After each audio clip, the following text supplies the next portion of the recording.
तो hello student, welcome back to my channel Samrat academy. तो दोस्तों, मेरा नाम आकाश और आज की वीडियो बहुत ज़्यादा इंपॉर्टेंट है क्योंकि इस वीडियो में बात करने वाला क्लास 10th विज्ञान के वेरी मोस्ट इंपॉर्टेंट क्वेश्चन जो कि 2022 बोर्ड एग्जाम में पूछा जाएगा। ठीक है, टारगेट 95% का है। बहुत अच्छे से तैयारी कराई जा रही है हमारे चैनल पर मेरे प्यारे विद्यार्थियों, हर एक सब्जेक्ट की। ठीक है, तो आराम से आप हमारे साथ जुड़कर और अच्छे अच्छे वीडियोस आपको डेली आ रहे हैं, डेली आप उसको देखिए, नोट्स बनाते रहिए, पढ़ते रहिए। जो आपका टारगेट 100% अचीव होगा, मेरा वादा है आप लोगों को। मोस्ट इंपोर्टेंट क्वेश्चन भी चल रहा है, चैप्टर वाइज भी मोस्ट इंपोर्टेंट क्वेश्चन चल रहा है, कोई दिक्कत ही नहीं है, सब कुछ आराम से चल रहा है। बस दोनों तरीके से आप पढ़ सकते हैं, most important question, chapter wise most important question सभी कवर हो रहे हैं। ठीक है, बहुत अच्छे से एग्जाम तक जाते जाते सब कुछ कवर हो जाएगा। तो चलिए, आज के प्रश्न बहुत ज़्यादा इंपॉर्टेंट, सभी प्रश्नों को अभी से लिखना चालू कर दीजिए। पहला प्रश्न है कि साबुन क्या है।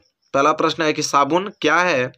किसी एक साबुन का रासायनिक सूत्र व नाम लिखना है। सबसे पहले आपको बताना है कि साबुन क्या है और किसी एक साबुन का रासायनिक सूत्र भी लिखना है, उसका नाम भी लिखना है। ठीक है, तो देखिए, लिखना है कि साबुन जो होता है वो उच्च वसीय अम्लों के क्षारीय लवण होता है।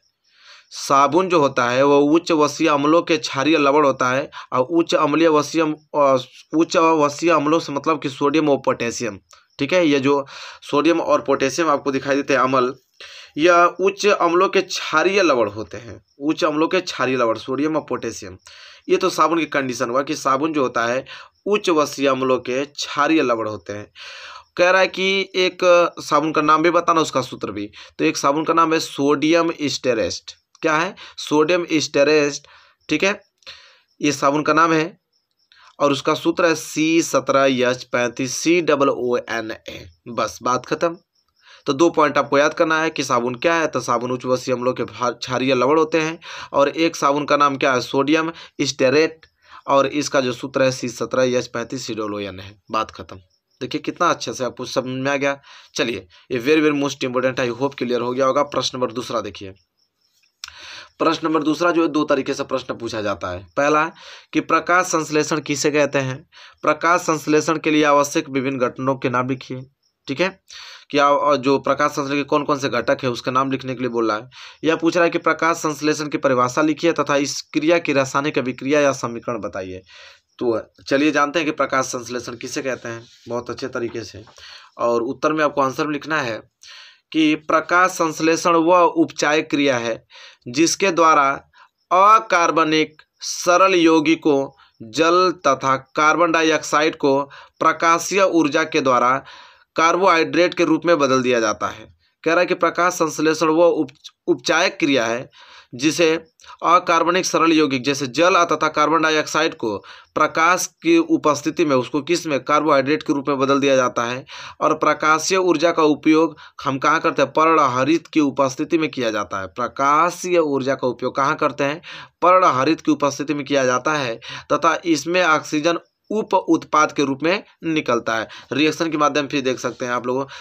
ठीक है, जैसे कार्बन डाइऑक्साइड है और आपका जल है, संयोग करके सूर्य के प्रकाश की उपस्थिति में पर्णहरित में प्रयोग किया जाता है और इससे ग्लूकोज बनता है C6H12O6। देखिए, ग्लूकोज बन रहा है और यहाँ जल बन रहा है और ऑक्सीजन बाहर निकल रहा है। ठीक है, तो देखिए हमने रासायनिक अभिक्रिया देके भी, रासायनिक समीकरण देते हुए भी हमने इसको समझाया है और इसके विभिन्न घटक भी पूछा था। तो देखिए, इसके कौन कौन सा घटक आवश्यक है प्रकाश संश्लेषण के लिए। ठीक है, वो भी जानना जरूरी है। तो प्रकाश संश्लेषण के लिए कौन कौन से घटक जरूरी हैं? तो प्रकाश संश्लेषण के लिए निम्न पदार्थ अति आवश्यक है। कौन कौन? देखिए, पहला तो सूर्य का प्रकाश उपस्थित रहना चाहिए।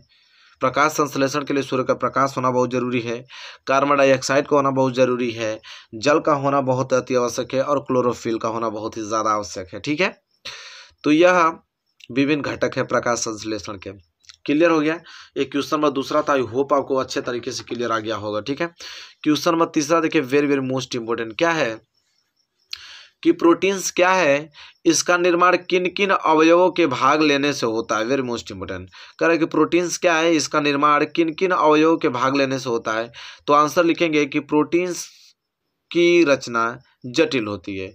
प्रोटीन की रचना क्या होती है? जटिल होती है और ये जीवित शरीर का 14% भाग बनाती है। ये सामान्यतः कार्बन, हाइड्रोजन, ऑक्सीजन तथा नाइट्रोजन के संयोग से बनी होती है। इसके अतिरिक्त हम बात करें तो गंधक, फास्फोरस, आयोडीन तथा लोहा आदि भी इनमें आंशिक रूप से उपस्थित होते हैं और इनकी संयोजन इकाइयां अमीनो अम्ल होते हैं। तो देखिए प्रोटीन क्या है, इसका निर्माण किन किन अवयवों के भाग से लेने से होता है, सब कुछ हमने डिटेल में लिख रखा है, अच्छे से बताने की कोशिश किया है। यह प्रश्न इतना ज़्यादा इंपॉर्टेंट है कि सीधा आपको एग्जाम में पूछा जाएगा, ठीक है प्रश्न, तो इसे सभी को तैयार कर लीजिएगा। प्रश्न नंबर 4 है कि हम वाहनों में उत्तल दर्पण को पश्च दृश्य दर्पण के रूप में वरीयता क्यों देते हैं। जैसे वाहन चलाते हैं तो साइड मिरर लगता है ना, तो साइड मिरर में हम उत्तल दर्पण को क्यों यूज करते हैं, यह पूछ रहा है। तो देखिए हम वाहनों में उत्तल दर्पण को इसलिए पश्च दृश्य के रूप में वरीयता देते हैं क्योंकि यह वस्तुओं को दूर भी स्थित वस्तुओं को एक छोटा सा सीधा और पूर्ण तथा छोटा प्रतिबिंब बनाता है, इसलिए हम साइड मिरर में उत्तल दर्पण का ही यूज करते हैं, क्योंकि वो दूर की वस्तुओं को एक छोटा सा प्रतिबिंब बनाता है लेकिन सीधा बनाता है और पूरा का पूरा बनाता है, ठीक है, इसलिए हम साइड मिरर में हम उत्तल दर्पण का ही यूज करते हैं, ठीक है। आई होप क्लियर हो गया होगा आप लोगों को। प्रश्न नंबर 4। प्रश्न नंबर 5 देखिए वेरी वेरी मोस्ट इंपोर्टेंट है, क्या है कि गोलीय दर्पण की फोकस दूरी तथा वक्रता त्रिज्या में क्या संबंध है। कह रहा है कि गोलीय दर्पण की फोकस दूरी तथा वक्रता त्रिज्या में क्या संबंध है। तो बहुत ही छोटा संबंध है कि गोलीय दर्पण की फोकस दूरी वक्रता त्रिज्या की क्या होती है, आधी होती है, तो यह बराबर r/2 होता है। यही तो आपका गोलीय दर्पण और फोकस दूरी में संबंध है। गोलीय दर्पण की फोकस दूरी और वक्रता त्रिज्या में यही संबंध है कि गोलीय दर्पण की जो फोकस दूरी होती है ना, वो वक्रता त्रिज्या की क्या होती है, आधी होती है। बात खत्म। F बराबर r/2। क्लियर। चलिए क्वेश्चन नंबर 5 क्लियर हो गया। क्वेश्चन नंबर 6 की तरफ बढ़ चलते हैं।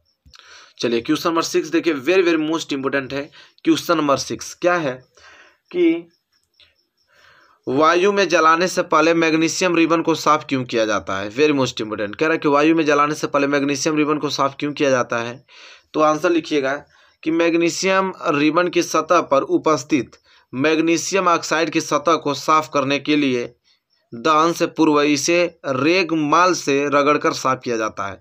कह रहा है कि मैग्नीशियम रिबन को वायु से जलाने से पहले साफ क्यों किया जाता है, क्योंकि देखिए मैग्नीशियम रिबन को अगर वायु में इस तरह छोड़ देंगे तो वायु में उपस्थिति के कारण यह रासायनिक अभिक्रिया करने पर इस पर मैग्नीशियम ऑक्साइड की परत जम जाती है और मैग्नीशियम ऑक्साइड की परत जलने में असहायक होती है, इसलिए इसे रेगमाल से इसे साफ करते हैं ताकि यह साफ हो जाए मैग्नीशियम ऑक्साइड की परत और यह वायु में जल जाए आसानी से। तो वही लिखा है कि मैग्नीशियम रिबन की सतह पर उपस्थित मैग्नीशियम ऑक्साइड की सतह को हम साफ करने के लिए दहन से पूर्व इसे रेगमाल से रगड़कर क्या करते हैं, साफ करते हैं। ये प्रश्न नंबर 6 था। आई होप क्लियर हो गया होगा अच्छे तरीके से। और प्रश्न number 7 very very most important है, क्या है कि लोहे की वस्तुओं को हम पेंट क्यों करते हैं। कह रहा है कि लोहे की वस्तुओं को हम पेंट क्यों करते हैं। तो लोहे की वस्तुओं पर पेंट करने से उसकी अभिक्रिया वायु में उपस्थित नमी व ऑक्सीजन से नहीं हो पाती है तथा वह जंग लगने से बच जाती है, तो इसलिए लोहे को हम पेंट करते हैं। लोहे पे जैसे ही पेंट करेंगे तो वायु में उपस्थित जो नमी है चाहे ऑक्सीजन है उससे अभिक्रिया नहीं हो पाएगा। जब अभिक्रिया नहीं होगा इसलिए जंग लगने से बच जाएगा, इसलिए हम लोहे की वस्तु को हम क्या करते हैं, पेंट करते हैं कि ताकि लोहे का क्षरण ना हो पाए, ठीक है। तो ये प्रश्न नंबर 7 था। आई होप क्लियर हो गया होगा। प्रश्न नंबर 8 क्या है देखिए कि तेल एवं वसायुक्त खाद्य पदार्थों को नाइट्रोजन से प्रभावित क्यों किया जाता है।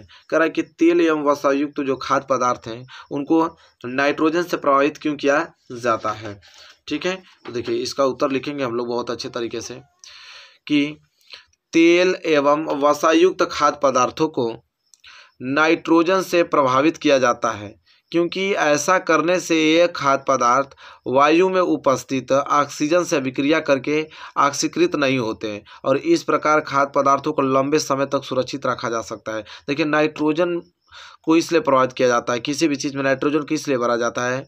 जैसे आप पैकेट चिप्स वगैरह का पैकेट देखे हैं, उस पैकेट में नाइट्रोजन गैस ही भरा होता है क्योंकि नाइट्रोजन गैस जो होता है वो वायु में उपस्थित ऑक्सीजन से अभिक्रिया करके ऑक्सीकृत नहीं होता है, मतलब ऑक्सीकृत उससे नहीं होता है। जैसे उस पैकेट को फाड़ देंगे तो उससे अगर नाइट्रोजन गैस बाहर निकल गया, अगर उसमें ऑक्सीजन वायु में उपस्थित ऑक्सीजन पहुंच गया तो वह रासायनिक अभिक्रिया करके उसके रंग और गंध को क्या कर देता है, चेंज कर देता है। इसलिए कभी भी हम लोग जो भी फूले पैकेट होता है, ठीक है, चाहे तेल वसायुक्त जो भी मिठाइयाँ बनी होती हैं उसको हम एक डिब्बे में पैक करते हैं, ठीक है, ताकि उसमें ऑक्सीजन की उपस्थिति न हो पाए, वायु में उपस्थित ऑक्सीजन उससे मिल ना पाए, नहीं तो मिलेगा तो उसका रंग गंध को चेंज कर देगा। और नाइट्रोजन ऐसा नहीं करता है, तो इसलिए नाइट्रोजन वहाँ पे यूज में लाया जाता है, ठीक है।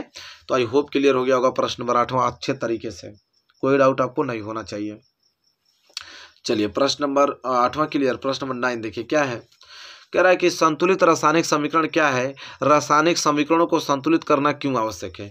कह रहा है सबसे पहले तो हमें उत्तर देना है कि संतुलित रासायनिक समीकरण है क्या, और रासायनिक जो समीकरण को हम संतुलित करना आवश्यक क्यों मानते हैं। तो सबसे पहले लिखेंगे कि संतुलित रासायनिक समीकरण वह है जिसके दोनों ओर प्रत्येक तत्वों के कुल परमाणुओं की संख्या समान होती है।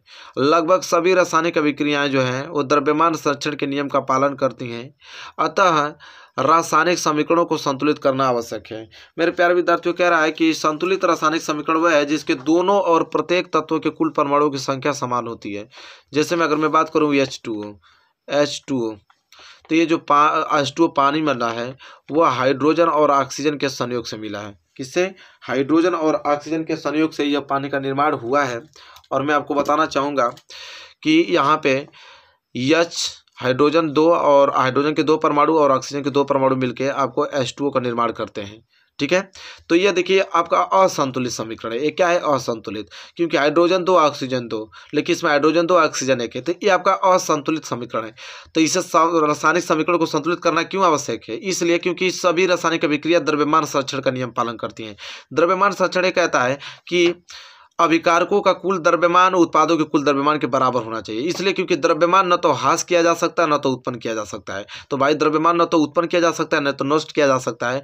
तो अगर अभिकर्मक में जितने द्रव्यमान होंगे तो उत्पाद में भी तो उतने ही द्रव्यमान होने चाहिए। तो हाइड्रोजन 2 ऑक्सीजन 2, तो हाइड्रोजन यहाँ पे 2 ऑक्सीजन यहाँ पे 1 कैसे हो रहा है? तो इसलिए हम 2 का यहाँ पर गुणा कर देते हैं तो हाइड्रोजन 4 हो जाता है, ऑक्सीजन 2, और 2 का यह गुणा यहाँ पर कर देंगे तो हाइड्रोजन 4 ऑक्सीजन 2, हाइड्रोजन 4 ऑक्सीजन 2 हो गया। अब बैलेंसिंग हो गया। तो देखिए अब आपको मालूम चल गया होगा कि रासायनिक समीकरण को संतुलित करना क्यों आवश्यक है। और संतुलित रासायनिक समीकरण इसे बोलते हैं क्योंकि देखिए अब हाइड्रोजन की संख्या 4, ऑक्सीजन को 2, इधर भी 4 इधर 2, तो ये आपका क्या है? संतुलित रासायनिक समीकरण है। तो सभी चीजें क्लियर हो गया होगा आप लोगों को कि संतुलित रासायनिक समीकरण वह है कि जिसके दोनों ओर प्रत्येक तत्व के कुल परमाणुओं की संख्या समान होती है। देखिए अब हो रहा था ना। और लगभग सभी रासायनिक अभिक्रियाएं द्रव्यमान संरक्षण के नियम का पालन करती हैं, इसलिए अतः रासायनिक समीकरण को हम संतुलित करते हैं। क्योंकि द्रव्यमान संरक्षण का नियम यही कहता है भाई न तो द्रव्यमान को नष्ट किया जा सकता है न तो उत्पन्न किया जा सकता है। तो इधर जितना द्रव्यमान होगा उधर भी होना चाहिए। तो कम कैसे हो रहा है? कम होना ही नहीं चाहिए, उसको जरूर से जरूर बराबर कीजिए, इसलिए हम संतुलित करते हैं। क्लियर?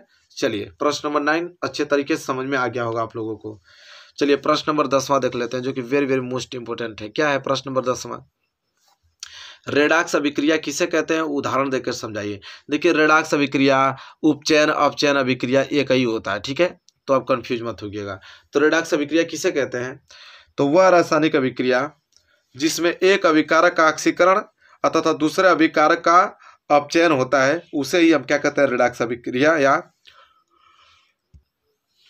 या उपचयन अपचयन अभिक्रिया कहते हैं। ठीक है, समझ में आया ना कि वह रासायनिक अभिक्रिया जिसमें एक अभिकारक का ऑक्सीकरण होता है तथा दूसरे अभिकारक का अपचयन होता है उसे हम क्या कहते हैं? रेडॉक्स अभिक्रिया या उपचयन अपचयन अभिक्रिया कहते हैं। चलिए ये प्रश्न नंबर 10वां था और आई होप बहुत अच्छे तरीके से आपको क्लियर हो गया होगा। ठीक है, चलिए प्रश्न नंबर 11 देखिए, वेरी वेरी मोस्ट इंपोर्टेंट प्रश्न है। प्रश्न नंबर 11 क्या है कि ऊष्माक्षेपी जो कि दहन होता है एवं ऊष्माशोषी अभिक्रिया का क्या अर्थ है? कह रहा है कि ऊष्माक्षेपी एवं ऊष्माशोषी अभिक्रिया का क्या अर्थ है। क्वेश्चन में ये पूछ रहा हमसे कि ऊष्माक्षेपी एवं ऊष्माशोषी अभिक्रिया का क्या अर्थ है, उदाहरण दीजिए। तो देखिए उत्तर में हम लोग लिखेंगे पहले ऊष्माक्षेपी अभिक्रिया जो कि दहन होता है। तो ऊष्माक्षेपी अभिक्रिया क्या है कि जिन रासायनिक अभिक्रियाओं में उत्पाद के निर्माण के साथ साथ ऊष्मा भी उत्पन्न होती है उन्हें ऊष्माक्षेपी अभिक्रिया कहते हैं। कह रहा है कि जिन रासायनिक अभिक्रियाओं में उत्पाद के निर्माण, उत्पाद तो बनेगा ही बनेगा लेकिन उसके साथ ऊष्मा भी उत्पन्न होती है उसे ऊष्माक्षेपी अभिक्रिया कहते हैं। जैसे प्राकृतिक गैस का दहन, जैसे मीथेन है, अगर ऑक्सीजन की उपस्थिति में उसको दहन करेंगे तो कार्बन डाइऑक्साइड जल बनाएगा लेकिन ऊष्मा उसमें से निकलेगी, तो ये आपका ऊष्माक्षेपी अभिक्रिया है। ठीक है, और ऊष्माशोषी अभिक्रिया क्या कहलाता है कि जिन रासायनिक अभिक्रियाओं में ऊर्जा क्या करते हैं? अवशोषित होती है, मतलब उसको जलाने के लिए ऊर्जा की आवश्यकता होती है, उन्हें हम ऊष्माशोषी अभिक्रिया कहते हैं। जैसे नाइट्रोजन है ऑक्सीजन, इन दोनों को अगर मैं जलाऊं तो इसमें ऊष्मा की आवश्यकता होगी। देखिए ऊष्मा माइनस हो रही है, ऊष्मा माइनस मतलब कि इसमें ही मतलब पहले ही ऊष्मा की आवश्यकता हो रही है इसको जलाने के लिए। ठीक है, उसे हम बोलते हैं ऊष्माशोषी अभिक्रिया। और ऊष्माक्षेपी में एक जब रासायनिक अभिक्रिया हो रही थी तो उत्पाद के साथ साथ ऊष्मा भी बाहर निकल रहा था। बस यही अंतर है कि ऊष्माक्षेपी अभिक्रिया और ऊष्माशोषी अभिक्रिया किसे कहते हैं। दोनों चीज आपको डाउट क्लियर हो गया होगा दोनों में। ठीक है, कोई भी दिक्कत आपको नहीं होगी। चलिए क्वेश्चन नंबर 12 जो कि वेरी वेरी मोस्ट इंपोर्टेंट है। क्या है कि जब लोहे की कील को कॉपर सल्फेट के विलयन में डुबोया जाता है तो विलयन का रंग क्यों बदल जाता है। क्वेश्चन यह है कि जो लोहे की कील को हम कॉपर सल्फेट के विलयन में डुबोते हैं तो विलयन का रंग बदल जाता है, क्यों बदल जाता है। तो देखिए सिंपल है कि लोहा जो है ना वो कॉपर की अपेक्षा अधिक क्रियाशील तत्व है। लोहा कॉपर की अपेक्षा अधिक अभिक्रियाशील तत्व है, इसलिए यह कॉपर सल्फेट विलयन से कॉपर को क्या कर देता है, विस्थापित कर देता है और अपना रंग ले लेता है। ठीक है, जैसे मैं अभी समझ में आ जाएगा आप लोगों को। जैसे आयरन है और एक कॉपर सल्फेट है, तो देखिए लोहा जो है कॉपर से अधिक अभिक्रियाशील है, तो जैसे अभिक्रिया होगा यहाँ मैं दिखा दूँ आप लोगों को अच्छे से। एक आयरन है, ये आपका कॉपर सल्फेट है, ये दोनों अभिक्रिया कराएगा तो लोहा कॉपर को विस्थापित करेगा और SO4 के साथ अभिक्रिया करेगा। तो देखिए FeSO4 आयरन सल्फेट बना दिया और एक कॉपर बना दिया। ठीक है, जो कि यह नीला रंग का हो जाता है। तो इसलिए क्या हो जाता है, इसके कलर चेंज हो जाते हैं। तो समझ में आ रहा है कि जब लोहे की कील को अगर हम कॉपर सल्फेट के विलयन में डुबोते हैं तो इसका विलयन का रंग बदल जाता है, क्योंकि लोहा कॉपर को विस्थापित कर देता है अलग और आयरन सल्फेट बना लेता है। ठीक है, क्लियर है ना सब कुछ। तो देखिए बहुत ही ज़्यादा सिंपल होता है, आराम से इन चीज़ों को समझ पाएंगे आप। चलिए नेक्स्ट क्वेश्चन की तरफ बढ़ते हैं। देखिए यह क्वेश्चन दीर्घोत्तरीय के लिए बहुत ज़्यादा महत्वपूर्ण है। 6 नंबर के लिए प्रश्न पूछा जाता है कि रासायनिक अभिक्रिया किसे कहते हैं, यह कितने प्रकार का होता है और प्रत्येक को उदाहरण देकर समझाइए। ये आपका दीर्घोत्तरीय प्रश्न है, वेरी वेरी मोस्ट इंपॉर्टेंट है। तो चलिए देखते हैं, पूरा पूछेगा कि रासायनिक अभिक्रिया किसे कहते हैं, कितने प्रकार का होता है और सभी प्रकारों को एक एक एक्सप्लेन करके बताना पड़ेगा, क्योंकि ये क्वेश्चन बहुत ज़्यादा महत्वपूर्ण है। तो उत्तर में पहले हेडिंग डालेंगे रासायनिक अभिक्रिया। सबसे पहले जानेंगे रासायनिक अभिक्रिया है क्या। तो कह रहा है कि जब एक या एक से अधिक पदार्थ परस्पर अभिक्रिया करके नए पदार्थ बनाते हैं तो ऐसी अभिक्रिया को रासायनिक अभिक्रिया कहते हैं। कह रहा है कि जब एक या एक से अधिक तत्व या पदार्थ आपस में मिलकर अभिक्रिया कर एक नए पदार्थ अगर बनाते हैं तो ऐसी अभिक्रिया को हम क्या बोलते हैं, रासायनिक अभिक्रिया कहते हैं। ठीक है, एग्जाम्पल के तौर पे देख सकते हैं आप, जैसे में मैग्नीशियम जब हाइड्रोक्लोरिक अम्ल से क्रिया करता है तो मैग्नीशियम क्लोराइड व हाइड्रोजन गैस बनता है। इस अभिक्रिया को निम्नलिखित समीकरण प्रदर्शित करते हैं। देखिए इसमें रासायनिक अभिक्रिया ही हुआ है। कैसे, देखिए दो पदार्थ है, एक मैग्नीशियम है एक हाइड्रोक्लोरिक अम्ल है, और दोनों आपस में संयोग करके जो कि अभिकारक कहलाते हैं, जो अभिक्रिया में भाग लेते हैं उसको अभिकारक कहते हैं। तो मैग्नीशियम एक हाइड्रोक्लोरिक अम्ल है, ये दोनों अभिक्रिया करके देखिए मैग्नीशियम क्लोराइड और हाइड्रोजन बना रहा है। ठीक है, हाइड्रोजन गैस बाहर हो रही है और मैग्नीशियम क्लोराइड बना रहा है उत्पाद। तो देखिए वही तो चीज़ है, ये रासायनिक अभिक्रिया ही हुआ है कि जब दो या दो से अधिक पदार्थ जब एक या एक से अधिक पदार्थ अभिक्रिया करके एक नए पदार्थ का देखिए निर्माण करता है तो ऐसे अभिक्रिया को हम रासायनिक अभिक्रिया कहते हैं। देखिए रासायनिक अभिक्रिया हुआ है, तो रासायनिक अभिक्रिया में जो भाग लेता है उसको अभिकारक कहते हैं, जो इसका मटेरियल लास्ट में बनकर उत्पन्न होता है उसे उत्पाद कहते हैं। ठीक है, बस फिर हेडिंग डालना है कि रासायनिक अभिक्रिया के प्रकार, मतलब रासायनिक अभिक्रिया कितने प्रकार। तो मुख्य रूप से रासायनिक अभिक्रिया निम्नलिखित प्रकार के होते हैं। कौन कौन, तो देखिए आराम से पढ़ेंगे। पहला आपका है जो संयोजन या संकलन अभिक्रिया। देखिए संकलन अभिक्रिया, संयोजन को संकलन अभिक्रिया कहते हैं, आप लोग जानते हैं। तो सबसे पहले देखेंगे कि संयोजन अभिक्रिया है क्या। तो संयोजन अभिक्रिया वह रासायनिक अभिक्रिया है कि जिसमें दो या दो से अधिक प्रकार के पदार्थों के अणु परस्पर जुड़कर केवल एक ही प्रकार के पदार्थ के अणु बनाते हैं। मतलब कहने का मतलब ये चीज़ है कि दो या दो से अधिक पदार्थ आपस में संयोग करके केवल एक उत्पाद बनाएगा तो उसी को हम कहते हैं संयोजन या संकलन अभिक्रिया कहते हैं। उदाहरण के तौर पे सब कुछ हम समझने वाले हैं अच्छे तरीके से। जैसे सोडियम धातु है और क्लोरीन में जलकर सोडियम क्लोराइड बनाता है। जैसे सोडियम है और क्लोरीन है, देखिए दो तत्व हैं और दो तत्व आपस में संयोग करके एक पदार्थ बना रहा है सोडियम क्लोराइड। मतलब सोडियम क्लोरीन मिलके क्या बनाता है, सोडियम क्लोराइड, एक उत्पाद बना रहा है ना। तो ऐसी अभिक्रिया हमेशा कहलाएगी आपकी क्या, संकलन अभिक्रिया, या आपका क्या कहलाने वाला है, यह संयोजन अभिक्रिया। ठीक है, क्लियर। चलिए दूसरा आपका होता है वियोजन अभिक्रिया। वियोजन अभिक्रिया क्या होता है कि वियोजन अभिक्रिया वह रासायनिक अभिक्रिया है जिसमें कोई यौगिक अपने अवयवी तत्वों अथवा छोटे छोटे सरल यौगिकों में वियोजित हो जाता है। यह अभिक्रिया ऊष्मा, प्रकाश अथवा विद्युत धारा और विद्युत द्वारा संपन्न होती है। कह रहा है कि वियोजन अभिक्रिया क्या होता है, वियोजन अभिक्रिया में कि कोई एक पदार्थ रहेगा उसको अभिक्रिया कराएंगे तो वो दो उत्पादों में चेंज हो जाएगा। जैसे में यहाँ पे देखिए कैल्शियम कार्बोनेट है, कैल्शियम कार्बोनेट को जैसे ऊष्मा के माध्यम से आप गठन कराया हमने, तो यही कैल्शियम कार्बोनेट एक पदार्थ दो पदार्थों में टूट गया, एक कैल्शियम ऑक्साइड में दूसरा कार्बन डाइऑक्साइड में। जब एक पदार्थ दो पदार्थों में टूट जाता है वो अभिक्रिया वियोजन अभिक्रिया कहलाती है। बात खत्म। चलिए क्लियर हो रहा है आप लोगों को। और यह प्रक्रिया ऊष्मा देकर हो सकता है, प्रकाश की उपस्थिति में विद्युत धारा से भी आप ये प्रक्रिया कर सकते हैं। चलिए तीसरा आपका है विस्थापन या प्रतिस्थापन अभिक्रिया। तो चलिए जानते हैं कि विस्थापन या प्रतिस्थापन अभिक्रिया एक ही है, उसको क्या होता है। तो कह रहा है कि विस्थापन वह रासायनिक अभिक्रिया है कि जिसमें किसी यौगिक के अणु के किसी एक परमाणु अथवा समूह के स्थान पर कोई दूसरा परमाणु अथवा समूह मूलक आ जाता है। कह रहा है कि विस्थापन वह रासायनिक अभिक्रिया जिसमें किसी यौगिक के अणु किसी एक परमाणु अथवा समूह के स्थान पर कोई दूसरा परमाणु आ जाता है, जैसे में मतलब उसको विस्थापित कर देता है। मतलब कहने का मतलब ये चीज़ है कि अधिक अभिक्रियाशील वाला तत्व कम अभिक्रियाशील वाले तत्वों को विस्थापित कर देता है। सिंपल, जैसे आयरन है और एक कॉपर सल्फेट है, और आयरन के साथ कॉपर सल्फेट अगर अभिक्रिया कराएं तो यह आयरन जो है लोहा वो कॉपर से अधिक अभिक्रियाशील है। तो देखिए कॉपर को हटा के अलग कर देगा, तो कॉपर को अलग कर दीजिए और यह आयरन यह सल्फेट के साथ अभिक्रिया करके फेरस सल्फेट बना दिया। ठीक है, क्लियर है? तो आई होप क्लियर हो गया होगा। और ये कॉपर को विस्थापित कर दिया, तो यह आपका विस्थापन या प्रतिस्थापन अभिक्रिया होती है। ठीक है, इसके बाद आपका है उभय प्रतिस्थापन या द्विविस्थापन अभिक्रिया। तो चलिए देखते हैं कि उभय प्रतिस्थापन या द्विविस्थापन अभिक्रिया क्या होती है। तो कह रहा है कि जिस रासायनिक अभिक्रिया में यौगिकों के आयनों अथवा घटकों की अदला बदला हो जाती है तथा नए यौगिक बनते हैं, वह उभय प्रतिस्थापन अभिक्रिया कहलाती है। यह अभिक्रिया यौगिकों के विलयनों के मध्य होती है। मतलब कि एक तत्व इसमें के एक आयन इसमें के दोनों आपस में संयोग करेंगे। जैसे मैं अभी समझ में आ जाएगा, जैसे बेरियम क्लोराइड है ना, ये सोडियम सल्फेट है, तो देखिए इसके बेरियम और इसका सल्फेट दोनों आपस में मिल जाएगा, जो क्लोरीन और सोडियम बच रहा है ये आपस में संयोग करेगा। देखिए तो ये बेरियम क्लोराइड और सोडियम सल्फेट आपस में मिलकर बेरियम सल्फेट बना रहा है। मतलब इसका बेरियम इसका सल्फेट एक साथ मिल गया और इसका क्लोरीन इसका सोडियम, देखिए सोडियम और क्लोरीन मिलकर सोडियम क्लोराइड बना दिया। बस इसमें का एक उसमें का एक आपस में अलग अलग संयोग करके बनाते हैं। तो ये आपका उभय प्रतिस्थापन या द्विविस्थापन अभिक्रिया कहलाता है। ठीक है, तो आई होप आपको यह प्रश्न अच्छे तरीके से क्लियर हो गया होगा मेरे प्यारे विद्यार्थियों, कोई भी डाउट आपको नहीं होगा। नेक्स्ट प्रश्न जो कि वेरी वेरी मोस्ट इंपॉर्टेंट है, जो कि आपको याद करके जाना है प्रश्न को, कि स्वच्छ आकाश का रंग नीला क्यों होता है। करा कि अगर आकाश साफ है तो उसका रंग नीला क्यों होता है। प्रश्न बहुत ज़्यादा IMP है। ठीक है, तो उत्तर कैसे लिखेंगे, स्वच्छ आकाश का रंग नीला क्यों होता है। तो आंसर में लिखेंगे कि नीले और बैगनी रंग के प्रकाश का परिकिरण अन्य रंगों से सबसे अधिक होने के कारण। देखिए नीले और बैगनी रंग के प्रकाश का जो परिकिरण है ना, वो अन्य रंगों की अपेक्षा सबसे ज़्यादा अधिक है। नीला और तथा बैगनी प्रकाश के चारों ओर फैल जाता है, जिसका मिश्र रंग नीला होता है, हमें नीला रंग का दिखाई देता है। मतलब आकाश जब साफ होता है तो वो नीला इस रंग के लिए दिखाई देता है, क्योंकि नीला का प्रकीर्णन सबसे ज़्यादा है, नीला और बैगनी रंग का।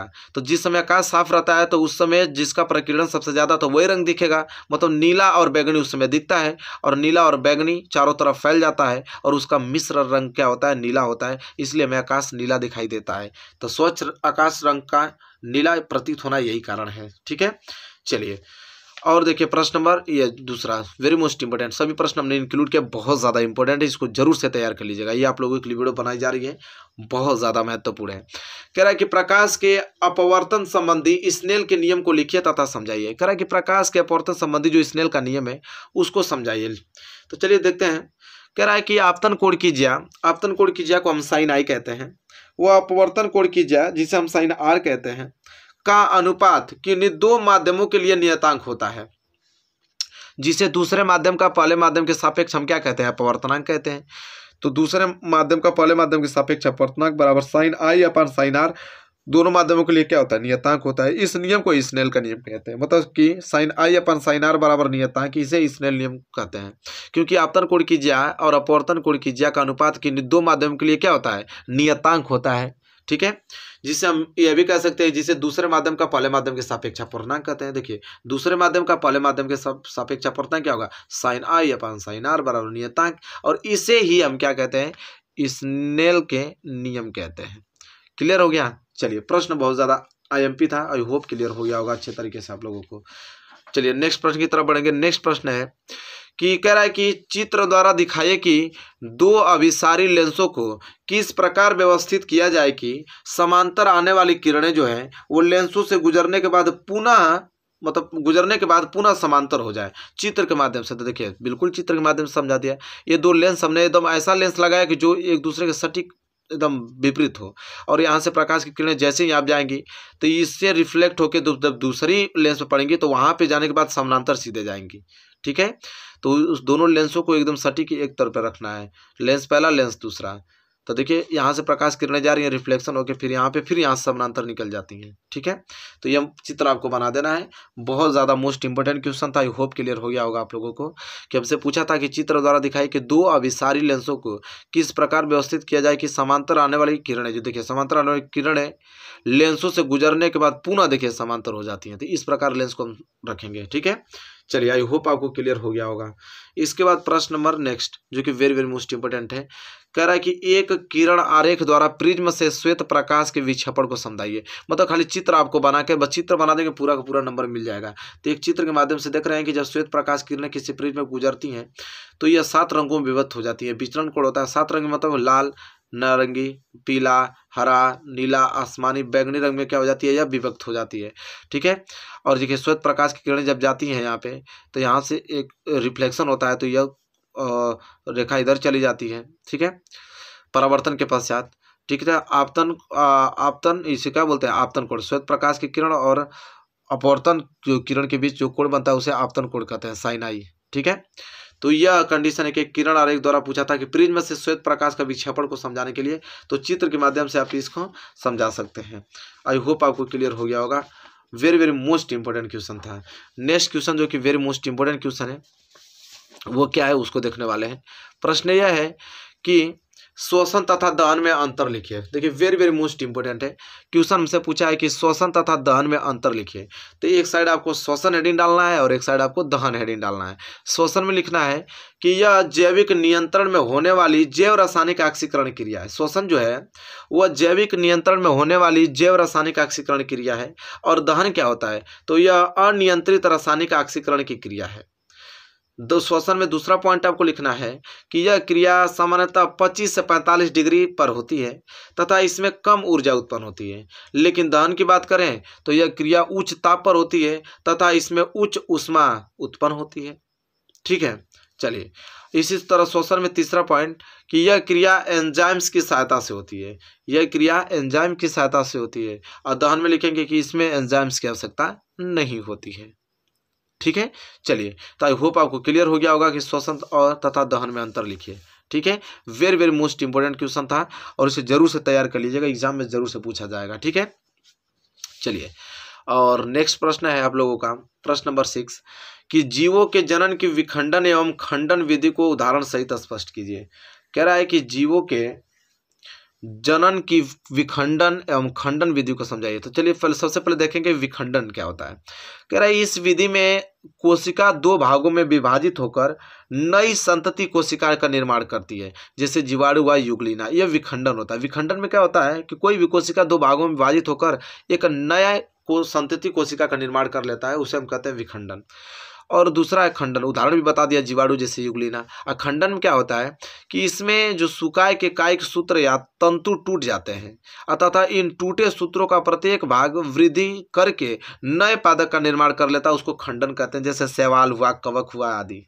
ठीक है, ये जो कायिक है वो कायिक सूत्र या तंतु में टूट जाता है। कोई भी सुकाय जो होता है वो कायिक तंतु या सूत्र में टूट के और वो टूटे हुए सूत्रों का प्रत्येक भाग, हर एक अलग अलग भाग वृद्धि हो जाता है। वृद्धि होने के बाद वो नए पादप का निर्माण कर लेता है। ठीक है, चलिए आई होप क्लियर हो गया होगा आप लोगों को विखंडन और खंडन। ठीक है, चलिए प्रश्न नेक्स्ट, प्रश्न नंबर 7वां बहुत ज्यादा इंपॉर्टेंट है। क्या है कि पुरुषों में पाए जाने वाले लिंग गुणसूत्र का विवरण दीजिए। कह रहा है कि पुरुषों में जो पाए जाते हैं लिंग गुणसूत्र उसका पूरा का पूरा विवरण देना है। तो बहुत अच्छे तरीके से बताना होगा कि पुरुषों में कौन लिंग गुणसूत्र पाया जाता है। तो उत्तर में लिखेंगे कि लिंग निर्धारण करने वाले गुणसूत्र लिंग गुणसूत्र कहलाते हैं। कह रहा है कि लिंग निर्धारण करने वाले जो गुणसूत्र होते हैं कौन सा गुणसूत्र कहलाते हैं, लिंग गुणसूत्र कहलाते हैं। और इन्हें हेरेटोसोम भी कहते हैं। और लिंग गुणसूत्र नर और मादा दोनों में अलग अलग होते हैं। जो लिंग गुणसूत्र होता है नर में अलग होता है और मादा में अलग होता है। और यह प्रायः यक्ष और वाई गुणसूत्र कहलाते हैं।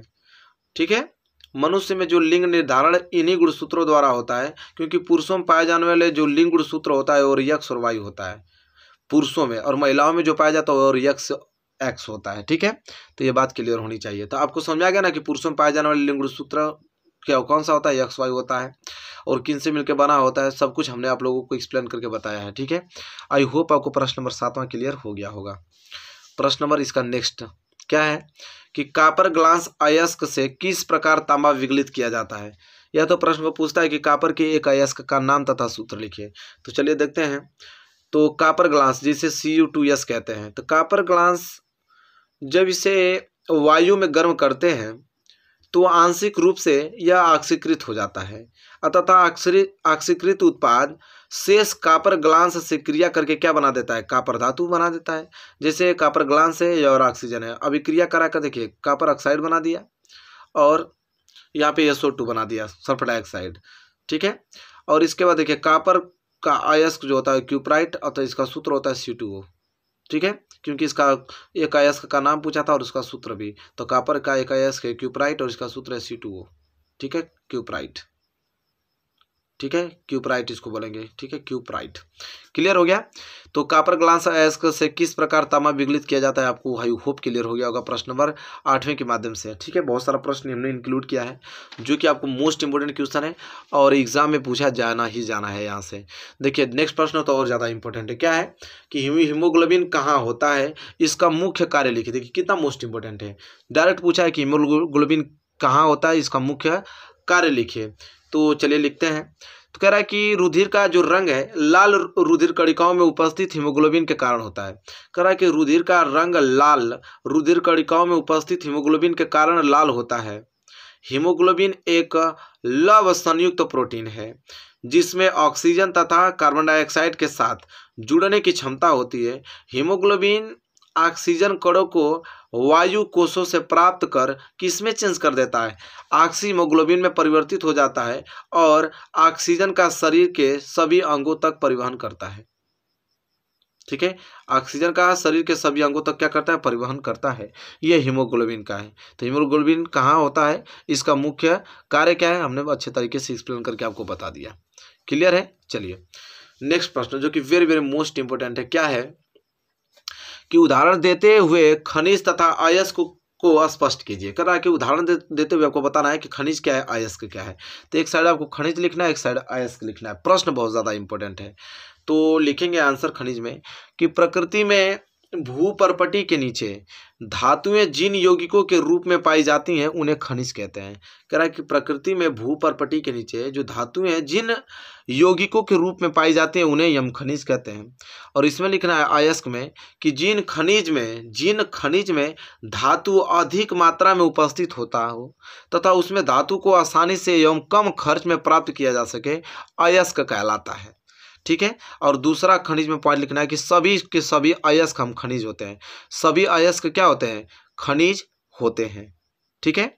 लेकिन इसमें अयस्क में कि सभी खनिज अयस्क नहीं होते हैं, सभी खनिज अयस्क नहीं होते हैं और इसमें सभी अयस्क खनिज होते हैं।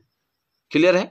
चलिए उदाहरण भी देते हुए, तो जैसे खनिज में जैसे कॉपर पैराइट है CuFeS2, ये कॉपर जो पैराइट है या खनिज है, और हार्न सिल्वर जो है AgCl ये आपका क्या है, अयस्क है, ठीक है। तो आई होप आपको क्लियर हो गया होगा मेरे प्यारे विद्यार्थियों। तो इतना सारा मोस्ट इंपोर्टेंट क्वेश्चन हमने बताया, ये एग्जाम यहाँ से लड़ना तय है, यहाँ से प्रश्न बनना ही तय है। तो आई होप क्लियर हो गया होगा मेरे प्यारे विद्यार्थियों। वीडियो आपको कैसी लगी है बताइए। वीडियो अच्छी लगी तो प्लीज़ लाइक कीजिएगा और चैनल पर नया है तो चैनल को सब्सक्राइब करके बेल आइकन को प्रेस कर लीजिएगा। मिलेंगे एक प्यारे से नेक्स्ट वीडियो में, तब तक के लिए धन्यवाद।